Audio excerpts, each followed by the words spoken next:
Hindi lang daw 5 kundi 4 na po pa ang mga kadudadudang ari-arian ni Chief Justice Renato Corona ayon sa prosekusyon.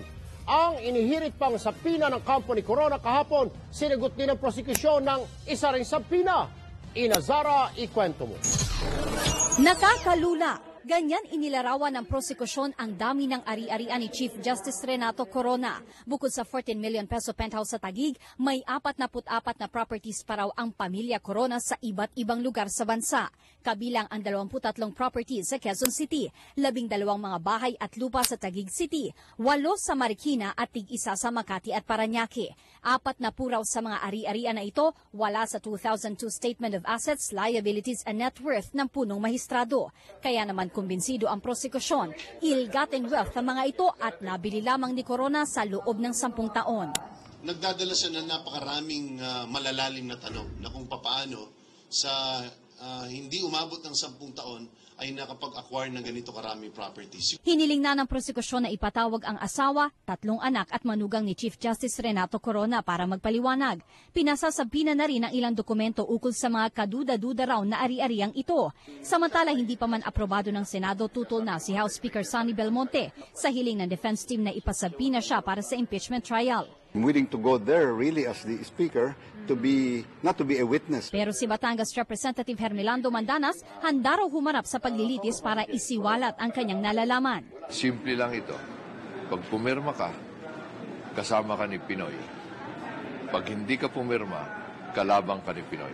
Sunod na aalamin ng prosekusyon ay kung gaano naman kadami ang bank account ng punong mahistrado. Inazara, News 5.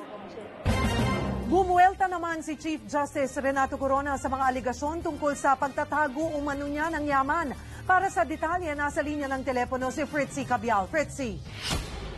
Cheryl, naging palaban nga yung mga binitiwang salita ni Chief Justice Renato Corona kanina nang tanungin siya tungkol sa mga aligasyong may tinatago umano siyang mga ari-arian. Sabi niya, handa siyang i-donate o ibigay sa ibang tao yung mga ari-arian na yan kung talagang meron siya ng mga ito. Hirit pa niya kung hindi siya, kundi ang mga nagbibintang sa kanya ang dapat na tawaging magnanakaw. Sa tanong naman kung sa hiling na ipatawag ang kanyang buong pamilya sa Senado sa Lunes, ipinauubaya na lang daw niya ito sa kanyang mga abogado. Sinabi rin ni Corona, masakit man at gustuhin man niyang magsalita ng masama sa kapwa, hindi raw niya ito gagawin at ipapasa Diyos na lang ang lahat. Narito pakinggan natin ang bahagi ng ating panayam sa kanya. We'll obey what has to be obeyed. What is clearly illegal and unconstitutional, we will not obey. Cheryl, kanina nga natapos yung 7 araw ng 9-day novena sa Korte Suprema at magpapatuloy yan hanggang Sabado, 2 araw bago yung impeachment trial ni Chief Justice Renato Corona sa Lunes. Cheryl? Maraming salamat, Fritzy Cabial.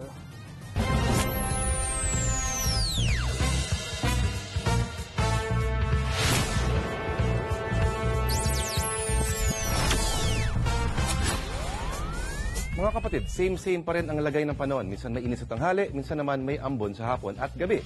Okay lang naman yan, at least petiks pa rin ang kalangitan. Pero dito sa may Visayas, andyan pa rin yung buntot ng cold front.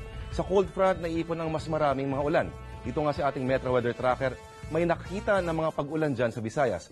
Yan po yung mga asulat pulang hugis na yan po ay mga ulan. Dito naman sa Luzon, malamig na hanging amihan pa rin ang weather system na nakakaapekto sa atin. Kaya medyo mas malamig na ang pagtulog natin sa gabi.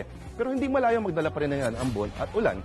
Dito sa Metro Manila, kaya ingat pa rin tayo mga kapatid. Diyan naman sa Mindanao, pagdating ng weekend, medyo maulan dyan base dito sa ating metra. Kaya alerto pa rin po tayo dyan. Pero maiba tayo. Malapit ang kasal ni Shalani at Congressman Romulo pero hindi pa rin nakakatanggap ng imbitasyon ang presidente hanggang ngayon. Pero hindi nag-iisa si Pinoy. Hindi niya kailangan magdamdam dahil maraming importanteng tao sa mundo ang nakaramdam ng matinding pang-iisnab sa mga kasalan. Maging ang Prime Minister ng Britanya na si Gordon Brown at ang kanyang sinundan na si Tony Blair ay hindi naimbitahan sa kasalang Prince William at Kate Middleton na ginanap noong nakaraang taon. Ultimong pinakamakapangyarihang pinuno sa mundo na si Barack Obama, naisnab. Sa bagay, hindi naman ex ni Kate, si Brown, Blair at Obama. Ano magagawa mo kung ayaw ka talaga imbitahan? Di pakasal ka na rin. Kaso paano nga kung ang love life mo ay Coke Zero pa rin? At yan ang ulat pa noon sa ngayon. Ako po si Lorie De Vera. Ayan po ang kalating oras sa mga aksyong balita. Mga balitang pundasyon ng matalinong opinyon at konkretong solusyon. Saan man, kailan man, kapatid, higit sa balita, aksyon.